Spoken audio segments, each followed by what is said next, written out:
এত বড় মুনাফিক, এত বড় শত্রু হওয়ার পরেও ওই নবীজি ওই জায়গার মধ্যে রওনা দিলা। আবার লগে লগে বেঈমানে কইলার আব্দুল্লাহর ফুয়া মুহাম্মদ, আমার বাতিজা মুহাম্মদ, যদি গর্ত থাকি তোমরা আমারে তুলিলাও, যদি তোমরা গাত থাকি আমারে তুলতে পারো, আমি আবু জেহেলে কইয়ার ইসলাম ধর্ম গ্রহণ করমু। সুবহানাল্লাহ। মুনাফিকে বিশ্বাস করতে নাই, আসেনি ভাই? বাটপাটে বিশ্বাস করা যায়নি। ও আমি খোয়াত আসলাম, আমার আল্লাহ তাআলা ফরমাইন নবী ফাত্তাবিউনি ইউহিব্বুকুমুল্লাহ। আপনার উম্মত হলো না কইয়া দে, ওরা যদি আমার অনুসরণ জমিন করিয়া যায়, ওরা যদি আমার জমিনের মধ্যে আপনারে যদি অনুসরণ করিয়া যায়, আপনি নবীর আখলাক আর আদর্শ যদি ওদের জিন্দেগির মধ্যে পাওয়া যায়, আমি আল্লাহ কইয়া দিয়ে ওদেরকে কইয়া আমারে ভালোবাসা লাগতো নাই, আমি আল্লাহর লগে ওদের মহব্বত লাগানোর প্রয়োজন নাই, আমি আল্লাহ ওদেরকে ভালোবাসিয়া আমার রহমতর কুলো জায়গা দিমু। ইউহিব্বুকুমুল্লাহ। আপনার প্রত্যেকজন উম্মত রে যতজনে আপনার আখলাক আর আদর্শ লইয়া জমিন চলাফেরা করবা, আপনার ব্যবহার লইয়া যতজন মুসলমানের জমিন চলাফেরা করবা। আবার নবীর ব্যবহার ছিল পৃথিবীর কোনো মানুষের নবী যে জীবনে কষ্ট দিছেন না। আবার নবী যে নিজের খানদান থাকি লইয়া গয়ের খানদান মুসলমান থাকি লইয়া না মুসলমান পর্যন্ত পৃথিবীর কোনো মানুষের নবী যে জীবনে কষ্ট দিছেন না। যাও নবীজির চাচা আবু জেহেল থাকি লইয়া এত বড় বাটপাড়ার দুশ্মন হওয়ার পরেও বেমারর বাহানা করিয়া রাস্তার মধ্যে গর্ত করিয়া আবার নবী মুহাম্মদুর রাসূলুল্লাহ সাল্লাল্লাহু আলাইহি ওয়াসাল্লামরে খবর দিয়া কইলা, যাও আমার বাতিজারে গিয়া কইয়া আমি নবী মুহাম্মদ, আমি আবু জেহেলে কইয়ার আমারে আইয়াতা আমার একটা বার দেখতা, আমি বড় জবর বেমার।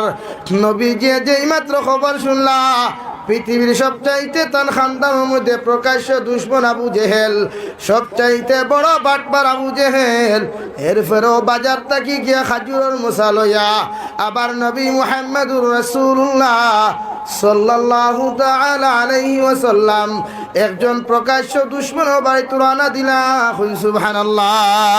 আবু জেহেলের রাস্তার মধ্যে গর্ত খনিয়া গর্তর উপরে সামান্য ছোট্ট ছোট্ট বাঁশর টুমা দিয়া জাবরা গুলা দিয়া গর্তর আপনার মুখটা বন্ধ করিয়া রাখলো, যাহাতে কোনো মানুষের ফাড়া মারার লগে লগে বাঙ্গিয়া গর্তর মধ্যে ঢুকে। এখন আউযু বিল্লাহ। অর্থাৎ বেঈমানে গর্ত করছে আমার নবীজির হত্যা করার লাগিয়া। যে সময় নবীজি আবু জেহেলের বাইত রওনা দিলা, আবার আল্লাহ তাআলা জিবরাইল দেখনা, জিবরাইল যাও, আমি আল্লাহ তাআলা কইয়া দিয়ার আবার নবী তান দুশমনের বাড়িত রওনা দিছে। ইগে রাস্তার মধ্যে ফাত খুলিয়া রাখছে, ওই গাতর মধ্যে ফনি আমার নবীজিরে হত্যা করত। আমি কইয়া দিয়ার আবার নবীজি গর্তর মধ্যে ফাড়া দেওয়ার আগে তুমি জিবরাইলে তোমার ডানা বিছাইয়া দিও। সুবহানাল্লাহ। যেই মাত্র নবীজি গর্তর মধ্যে ফাড়া মারতা, ওই সময় এখানে জিবরাইল আলাইহিস সালাতু ওয়াস সালাম তান ডানারে বিছাইয়া নবীজিরে সালাম দেয়া কইলা, নবী এই জায়গার মধ্যে ফাড়া না ফাড়িয়া আমার ডানার মধ্যে আপনার ফাউ মুবারক কান্তা রাখেন। আবার নবী কইলার বা জিবরাইল হঠাৎ কেন আমার সামনে খান হইলায়? জিবরাইলে কইলা, গে নবী মুহাম্মদুর রাসূলুল্লাহ, যার বাড়িত খানো আপনি খাজুরন মশা লইয়া যারায়, এই বাটপারি গু বেমার নাই, কোনো তাপ নাই, কোনো সর্দি নাই, ইগে ও জায়গার মধ্যে গর্ত খনিয়া রাখছে আপনার হত্যা করার লাগিয়া। ও রাস্তা বাই আপনি যাইতায়, ওখানে ফাড়া মারিয়া গর্তর মুড়ো ফোরতায়, ইখান দেখি আল্লাহ সহ্য করতে পারছেন না। কিন্তু আপনার আখলাক আর আদর্শ আপনার কোনো সময় থামাইতে পারছে না।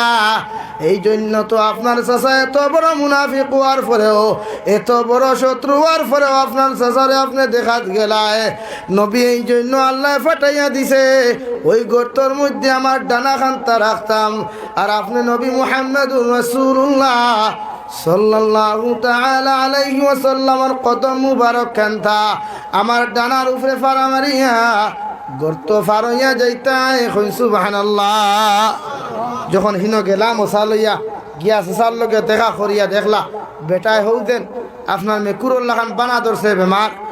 নবীজি দেখিয়া আতুত মুসাফা করিয়া রওনা দিলা হিগু বেটা তার দান মনে মনে স্টেঞ্জ হইগুলো আরে অত বড় গাত করলাম যা বা দিলাম এই নাইলা কিলা হে আইলা কিলা যে সময় নবীজি দেখা করিয়ে জায়গাত থাকি রওনা দিনা বিকাল বেলা মুনাফিক বাড়াইছে মুনাফিক বারোয়াও গাতর মধ্যে পড়ি গেল নাউজুবিল্লাহ দের যার লাগি কুফ করে হে কুফ পড়ি মরে হে কুফ পড়ি মরে এ সময় বেঈমান গাতর মধ্যে পড়ল চিৎকার আর চেঁচামেচি শুরু করল ও উতবা সাইবা হল আমার অনুসারী হল যত মুনাফিক হল আছো আমার তোমরা গর্ত থাকি তুল নতুবা আজ যদি কারণ মধ্যে আমি খাটাই সাপ আর বিচ্ছু হলে খামরাইয়া আমি আবু জেহেলর কোনো অবস্থা রাখতা না এখন আউযুবিল্লাহ সারা আনিয়া রশি ফেলাই 12 হাত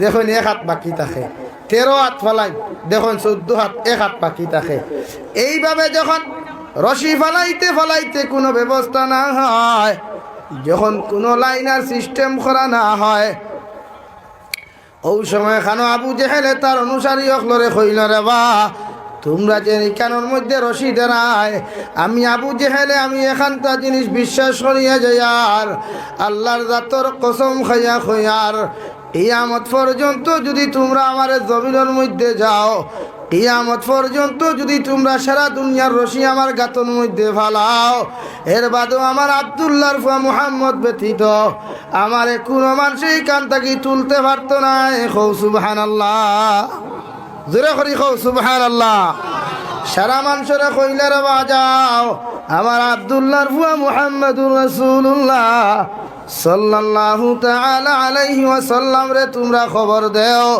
নবী মুহাম্মদুর রাসূলুল্লাহ সাল্লাল্লাহু তাআলা আলাইহি ওয়াসাল্লাম এত বড় মুনাফিক এত বড় শত্রু আর পরেও ওই নবীজি ওই জায়গার মধ্যে রওনা দিলা আবার লগে লগে বেঈমানে কইলার আব্দুল্লাহর ফুয়া মুহাম্মদ আমার বাতিজা মুহাম্মদ যদি গর্ত থাকি তোমরা আমারে তুলিলাও যদি তোমরা গাত থাকি আমারে তুলতে পারো আমি আবু জেহেলে কইয়ার ইসলাম ধর্ম গ্রহণ করমু সুবহানাল্লাহ মুনাফিকে বিশ্বাস করতে নাই আসেনি ভাই বাটপাটে বিশ্বাস করা যায়নি লা ইলাহা ইল্লাল্লাহ লা ইলাহা ইল্লাল্লাহ লা ইলাহা ইল্লাল্লাহ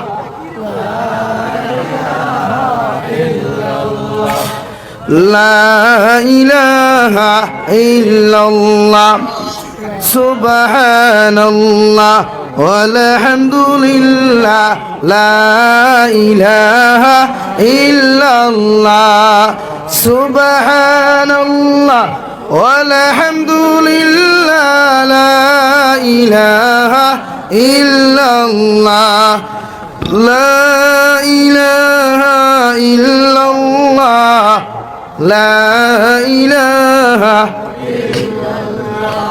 লা ইলাহা ইল্লাল্লাহ মুহাম্মাদুর রাসূলুল্লাহ মুহাম্মাদুর রাসূলুল্লাহ সাল্লাল্লাহু আলাইহি ওয়াসাল্লাম যখন গেলেন ওই সময় কইলার বাসা আবু জেহেল আমি যদি তোমার গর্ত থাকি তুলি তাহলে কি তুমি দিন ইসলাম ধর্ম গ্রহণ করলায় বাটপারে গাতর মুর্তা কি কইলার বা মুহাম্মদ আল্লাহর জাতর কসম খাইয়া খয়ার তুমি যারে খাল্লা বলিয়া জমিন মানো ওই আল্লাহর কসম খাইয়া আমি আবু জেহেলে খয়ার তুমি তুলা মাত্রই আমি ইসলাম ধর্ম গ্রহণ করমু সুবহানাল্লাহ নবীকে যেই মাত্র রশি না দিয়া আবার নবী দস্তে নবুয়তের রাত মুবারক কান্তা গর্তর মধ্যে দিলা আর আবু জেহেলে সঙ্গে সঙ্গে লাগাল ফাইলিল অর্থাৎ আল্লাহ জিব্রাইলকে ফাটে কইলে জিব্রাইল যাও আবার নবীজি রাতিয়া তো আবু জেহেলকে লাগাল ফাইতা নাই তুমি জিব্রাইলে তোমার ডানা দি তুলা মারিয়া আবু জেহেলর আতখান টানিয়া আখরি জবানার নবীর আতর লগে লাগাইয়া দিয়া আমার আমার নবী মুহাম্মদুর রাসূলুল্লাহ সাল্লাল্লাহু আলাইহি ওয়াসাল্লাম রে শক্তি দিয়া ওই আবু জেহেল রে তুলা নিল হোক সুবহানাল্লাহ যেতে গাতটা কি তুললো তুলিয়া কইল আজ পুরা বিশ্বাস করছি তুমি কিতা জাদু করো, জোরে খাও নাউযুবিল্লাহ, আর জোরে করি খাও নাউযুবিল্লাহ। কারণ বাটপার জমিনও বাটপারও থাকে, মুনাফিক জমিনও মুনাফিকও থাকে। হাসন হানি ভাই, যদি বাটপার না হইতো তে গাতো থাকি তুলি ওখান খর হতান, অত বড় বিপদ। তে বাটপার সকল দিনও বাটপার থাকে। মুহাম্মাদুর রাসূলুল্লাহ সাল্লাল্লাহু আলাইহি ওয়াসাল্লাম কেন গেলেন?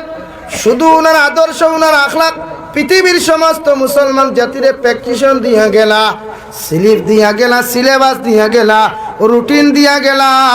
আমি নবীজিরে যদি যত মানুষে দুশ্মনী জমিন করুক না কেন, এরপরেও যদি আমার মুসলমান ও মুসলমান আমার পাড়া প্রতিবেশী কোনো যদি বিপদ পড়ে, আমার গরর দ্বারও যদি কোনো হিন্দু মানুষও বিপদ পড়ে, আমি মুসলমানের গরর দ্বারও যদি কোনো খ্রিস্টান মানুষও বিপদ পড়ে, তুমি মুসলমান হিন্দু মনে করিয়া তার বাড়ির যাওয়া বন্ধ করিও না। তুমি মুসলমান খ্রিস্টান জানিয়া তার সাহায্য করা বাদ দিও না। আমি নবীজির আদর্শ আখলাকরে বাস্তবায়ন যদি করতে হয়, এক হিন্দু মানুষ যদি বিপদ পড়ে, এরপরে ও মুসলমান হইয়া তুমি তার সাহায্য করিও। এটা আমি নবী মুহাম্মাদুর রাসূলুল্লাহ সাল্লাল্লাহু আলাইহি ওয়াসাল্লামের আদর্শ। সুবহানাল্লাহ। এই জন্য তো দু জাহানের নবী মুহাম্মাদুর রাসূলুল্লাহ সাল্লাল্লাহু আলাইহি ওয়াসাল্লাম ফরমাইন, তিন আমল যত মুসলমানের মধ্যে পাওয়া যাইব, ওই মুসলমান কিয়ামতের ময়দান বিনা হিসাবে জান্নাত যাইব। এক নম্বর মান আকালা তাইয়িবান, যে মুসলমানের জমিনের মধ্যে হালাল দিয়ে খাইব, হালাল ইন্তেকাম করব, হালাল রুজির জমিনের মধ্যে তালাশ